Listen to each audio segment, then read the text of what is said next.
How do you set up user authentication with Supabase and Lovable AI? Well, I've done it for many apps. One of them even placed first on a worldwide hackathon, winning $10,000. So I've been around the block. But the first time I set up user authentication, I got completely stuck. And it was so frustrating to the point where I actually wanted to give up.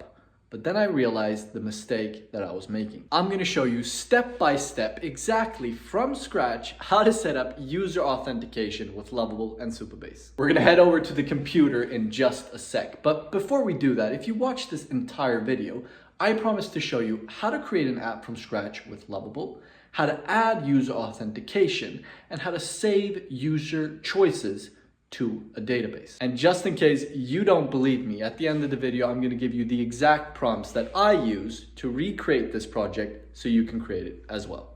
Let's get started. So to get started, we're actually gonna set up a project from scratch with a backend as well as a login with Google and email.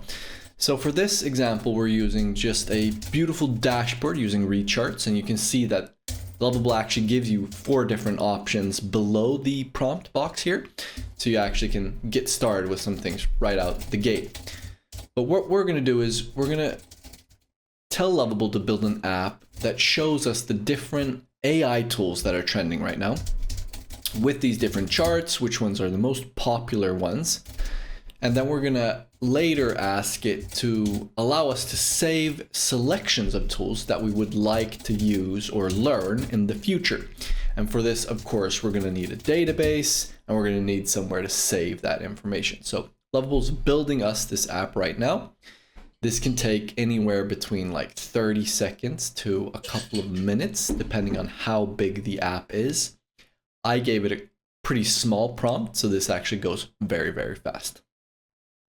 It's telling us the color schemes there on the left, and here's the beautiful tool. So we have a drop-down menu with 3 different types of AI tools that we can use or that we can view. We have these beautiful charts. So the next step is going to be to tell Lovable that we want to be able to select tools that we would like to learn, and we want to be able to save them somehow so that we can maybe check them off in the future. This is just to make sure that we actually need a backend for this project, and that we actually can add some type of login functionality to save the selections too.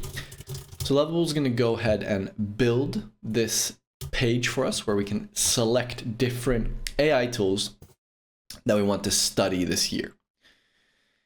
It spits it out quite fast, and here's a table. So we have developer tools, design tools, productivity tools. You're going to notice that I find a bug. It seems that every time I'm selecting something, it's selecting from the next menu. No worries, we're gonna explain this to Lovable. This happens. So we're gonna have to explain this to Lovable, tell it what the problem is by defining the problem, what the behavior is right now, and what we want the app to behave like in the correct state. And we use this with plain English. I think this is absolutely crazy that we've gotten to this point. English is the main programming language. But no worries, when you get bugs, don't freak out. Just try to explain to Lovable what's happening right now and what do you want to happen instead. And Lovable's actually really, really good at trying to figure this out. It seems like Lovable found a solution for us. So we're gonna head over to the selection panel here. And as you see, when I select something from one menu, it doesn't get selected from the next. Important though, we do want one tool like Lovable to be selected across all menus if I actually select it. Next step is to add the ability to save these selections so that when I come back to this website, I don't have to reselect them. This is a pretty novel feature. We're just doing this so that Lovable actually tells us to add a backend. So here we're reading through what it tells us to do. It's saying it can't set up the entire backend for us. It's actually going to need us to click around in the Supabase interface to set up the backend. And they make this actually really, really easy for us. And I'm going to guide you through exactly how we do it together in these coming steps. So on the top right corner, you're going to click the Supabase icon. And here you can choose between adding a new organization or just creating a new project. I already have an organization, so I'm just going to create a new project. Project name, AI Tools 2025. I'm just going to generate a password here, save it, select the region I'm from, Sweden, go Lovable, and then we're going to create the project. Here I'm freaking out because I can't find a way to turn it to dark mode. It's over in the settings menu there, and now I feel way more at home. Okay, good. So we bounce back to Lovable, and you see we can connect our, I'm gonna pause the video there. I wanna see where can I connect the database, and you're gonna see 3 options here in the list. We have 3 different projects: AI Tools, Funnel Constraints, and Outbound Lead Magnets. 2 of them say that we can connect them, but there's like this warning sign. We don't want to connect to those. We want to connect to the one we just created, so AI Tools. So connect. And the beautiful part here, go back to the video, the beautiful part is Lovable will recognize that we connect the project directly, and it's going to give us next steps here as to what we need to do to move forward. And it's telling us we actually need to set up these Google authentication, email authentication in the Supabase interface. So what I'm telling Lovable to do is create a login page that allows both email, but also social logins like Google.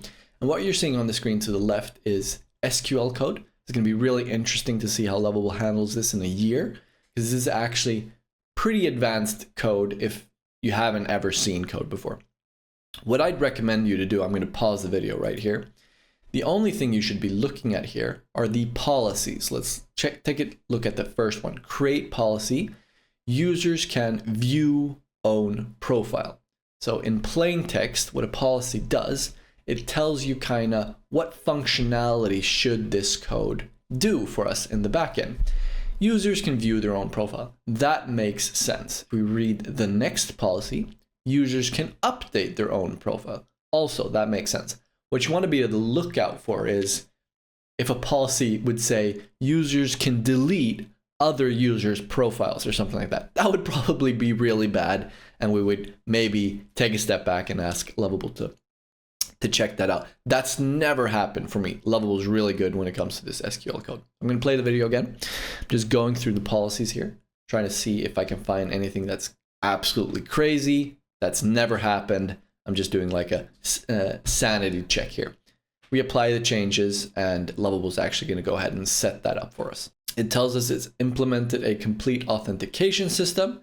This works for email. It can make that happen on its own, but it doesn't quite work for Google yet. We're going to take steps to fix that soon. We also see that an error occurs, and Lovable is going to highlight that for us in the prompt.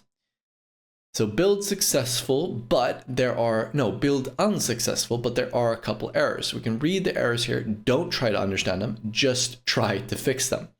Something Lovable does great is it doesn't charge you for trying to fix these errors. So you get 5 free messages a day. Lovable won't charge you a message for trying to fix an error. Most often, it actually fixes these errors for me by default or by itself, which I think is amazing. It seems to have solved this one for me, no problem. So what I'm trying to figure out right now is if I save a selection, can I do that to my users? So I'm trying to test to log in here, sign up, didn't work with that. Test email, I actually need a real email, cool, so that's good functionality. I'm going to take my personal email, I'm going to jam in a password here, and it actually sends me a confirmation email. So I'm going to click confirm my mail. That's great. So people can't spam our database with fake users. Seems to have worked. I'm closing this window down, and we're going to try to sign in here. So Marcus Bissett, we're entering the password. What we want to see here is if I create a selection, if I go to the select AI tools to learn, if I select AI tools here that I want to learn and save them, what happens if I log in and out again? Will these selections be saved? So I'm going to open a new window, and I'm going to try to sign in with the same user. And if this works, we're going to see that my selections are saved, which they are. Perfect. This means we actually have a backend that's working with an authentication system. What I'm trying to do now is signing up with Google. I'm going to pause the video right here. What we have what we see is when I try to sign in with Google, we get a 400 error. Validation failed. Unsupported provider. A bunch of heebie-jeebies. We don't know what that means. In short, we haven't told our app how to use Google to authenticate our user. So the next step in the video will show you not only how to use social logins like Google, but basically any type of social login, Facebook, Google, could be GitHub, could be anything. I'm going to show you how to add that to your app. So let's get started. We're scrolling up a bit here on Lovable, and you can see it actually gives us 3 steps to add Google authentication. It tells us we need to go into the Supabase user interface and add some functionality there. We need to head over to the providers and add some redirects and some things that can be quite daunting if you don't understand them.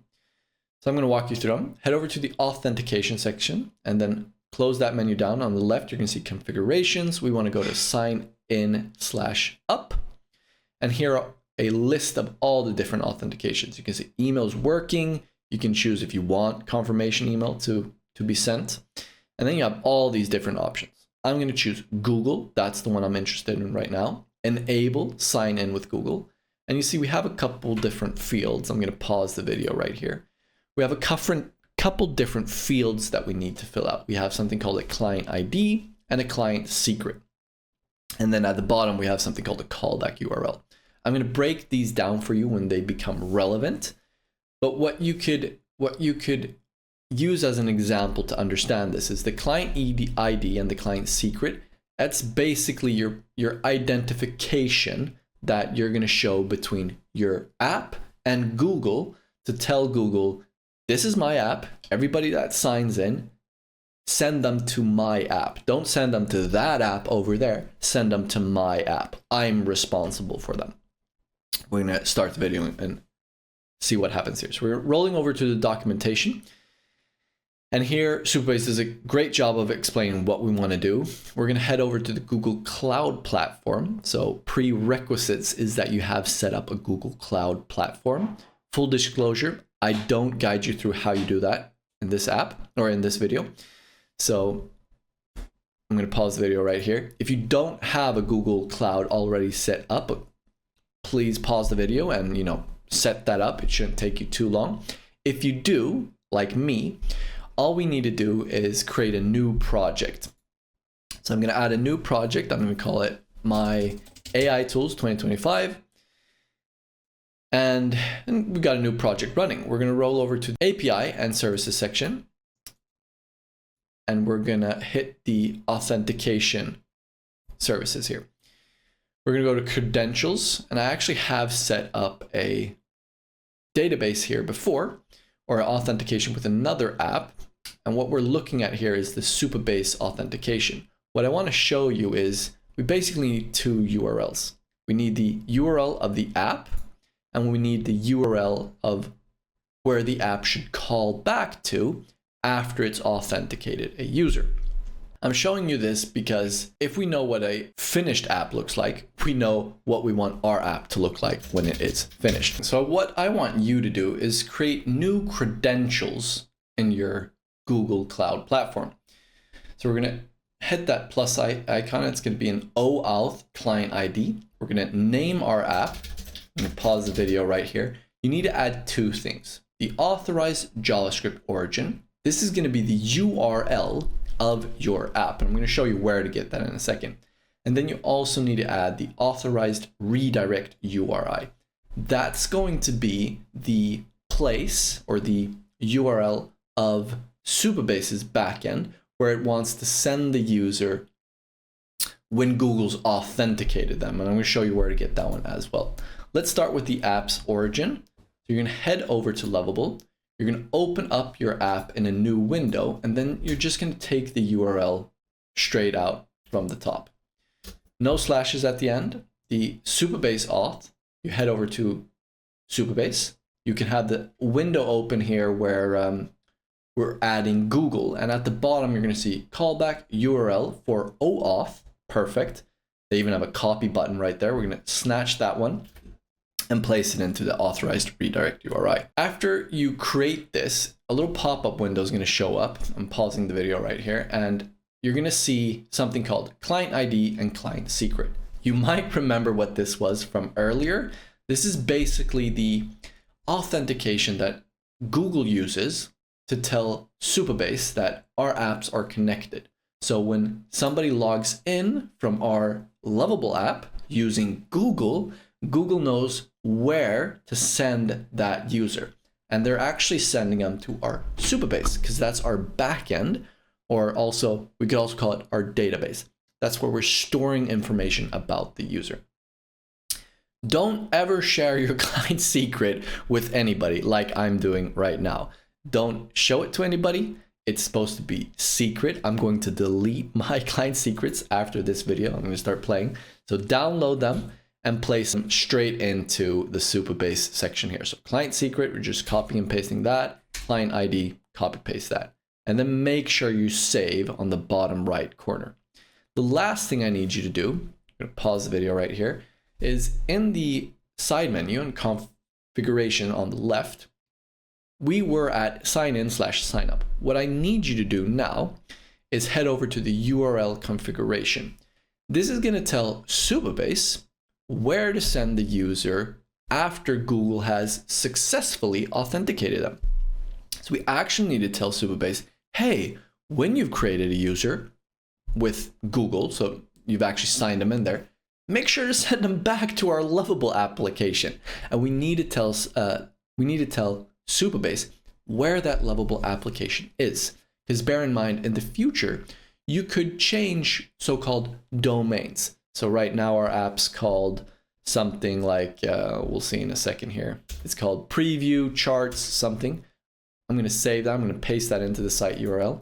But we could also call it my brand new app in the future, or maybe a cooler name like vibe.com in the future.